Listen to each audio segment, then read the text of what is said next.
Hello everyone, I am Sarita Srivastava from Mahatma Gandhi Shikshan Sansthan. Now I am going to teach standard 4th. बच्चों, पिछले video में हमने आपको आपके पाठ्य पुस्तक मकरंद से पाठ 5 पढ़ाई थी, पड़ोसी देश नेपाल।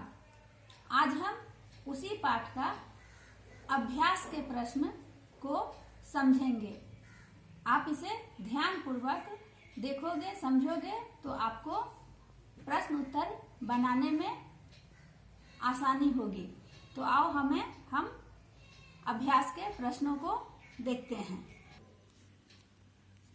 बच्चों, अभ्यास के प्रश्न में प्रश्न है, नीचे दिए गए वाक्य सही हैं या गलत, बताइए।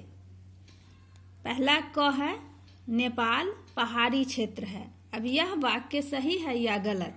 तो ये सही है। ख, नेपाल के लोग परिश्रमी होते हैं। यह वाक्य भी सही है। ग, नेपाल में अधिक ठंड नहीं पड़ती है। यह गलत है।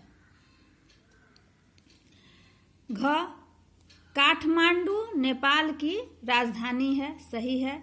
और अंग में है कि नेपाल पशुपतिनाथ का जन्म स्थल है। यह गलत है। वहाँ भगवान शिव का मंदिर है जिसका नाम है पशुपतिनाथ। अब बच्चों,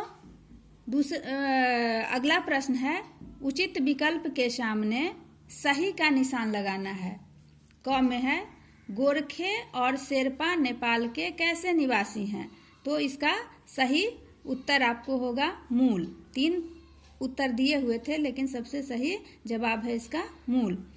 नेपालियों के घर किस चीज से बनाए जाते हैं? ये अगला प्रश्न है।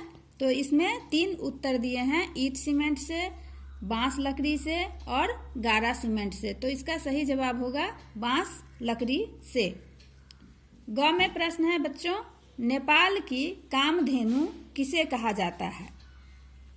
याक को, गाय को या बकरी को? तो याक को। नेपाल में याक को कामधेनु कहा जाता है। अब अगला प्रश्न है, सही शब्द चुनकर रिक्त स्थान भरना है। ये कुछ शब्द इसमें दिए हुए हैं, लकड़ी, काठमांडू, कस्तूरी, पड़ोसी, कामधेनु। इन्हीं में से आपको सही शब्द चुनकर इस खाली स्थान को, रिक्त स्थानों की पूर्ति करना है। तो पहला है कि नेपाल हमारा डैश देश है। तो पड़ोसी देश है। नेपाल हमारा पड़ोसी देश है। नेपालियों के घर बांस और डैश के बने होते हैं। किसके बने होते हैं? बांस और लकड़ी के। तो इसमें सही क्या होगा? लकड़ी के। याक, तीसरा है, याक को नेपाल की डैश कहते हैं। तो याक को नेपाल की कामधेनु कहते हैं। चौथा है, नेपाल की राजधानी डैश है। तो नेपाल की राजधानी काठमांडू है। अंगा, नेपाल में डैश मृग पाया जाता है। तो नेपाल में कस्तूरी मृग पाया जाता है। अब है प्रश्नों के उत्तर लिखना है। तो प्रश्नों के उत्तर एक वाक्य में आपको सुंदर अक्षरों में लिखना है। और बच्चों, एक बात का ध्यान हमेशा रखना कि जब भी आप अपने पाठ्य पुस्तक में अभ्यास के प्रश्न करोगे, खाली जगहों को भरोगे, तो उसे हमेशा पेंसिल से ही भरना, वहां पर लिखना।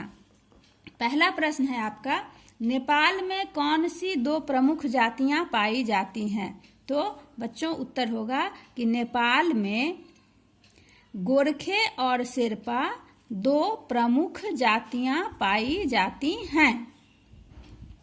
दूसरा प्रश्न है, याक को नेपाल की कामधेनु क्यों कहते हैं? तो बच्चों, उत्तर होगा, कामधेनु की तरह ही याक भी नेपाल का उपयोगी पशु होता है, इसीलिए याक को नेपाल का कामधेनु कहा जाता है। तीसरा प्रश्न है बच्चों, त्रिभुवन राजमार्ग किसे कहा जाता है और यह किसके सहयोग से बना है? तो बच्चों, इसका उत्तर होगा कि काठमांडू में बने राजमार्ग को त्रिभुवन राजमार्ग कहा जाता है। यह भारत के सहयोग से बना है। चौथा प्रश्न है बच्चों, नेपाल और भारत के संबंध कैसे हैं? तो बच्चों, नेपाल और भारत के संबंध मैत्रीपूर्ण हैं। तो आपका ये प्रश्न उत्तर हो गया। अब कुछ भाषा और व्याकरण से कुछ प्रश्न दिए हुए हैं। जैसे दिया है कि नीचे दिए गए प्रश्नों के विलोम शब्द लिखना है। जैसे ऊपर है तो नीचे होगा, उत्तर है तो यहाँ दक्षिण होगा, यहाँ जवाब नहीं होगा बच्चों। अगर यहाँ ये इसका प्रश्न नहीं होगा, उत्तर का यहाँ पर प्रश्न नहीं लिखेंगे, यहाँ पर उत्तर का दक्षिण ही लिखेंगे। यहाँ उत्तर से दिशा का ज्ञान होता है। अब सूखा है तो गीला, मित्र है तो शत्रु विलोम शब्द, उपकार है तो अपकार, उपजाऊ है तो अनुपजाऊ हो जाएगा। अब बच्चों यहाँ दो पर्यायवाची शब्द आपको लिखना है। शरीर दिया हुआ है तो शरीर का पर्यायवाची देह तन, राजा नृप भूपति, जंगल है तो वन कानन, घर है आलय भवन, मित्र है दोस्त सखा, संसार है तो दुनिया जग जगत। कुछ भी आप इसमें पर्यायवाची शब्द अपने मन से बना सकते हो। तो आप इस तरह से प्रश्न उत्तर आप अपने किताब में भर के उसे एक बार अपने कॉपी में लिखना। धन्यवाद।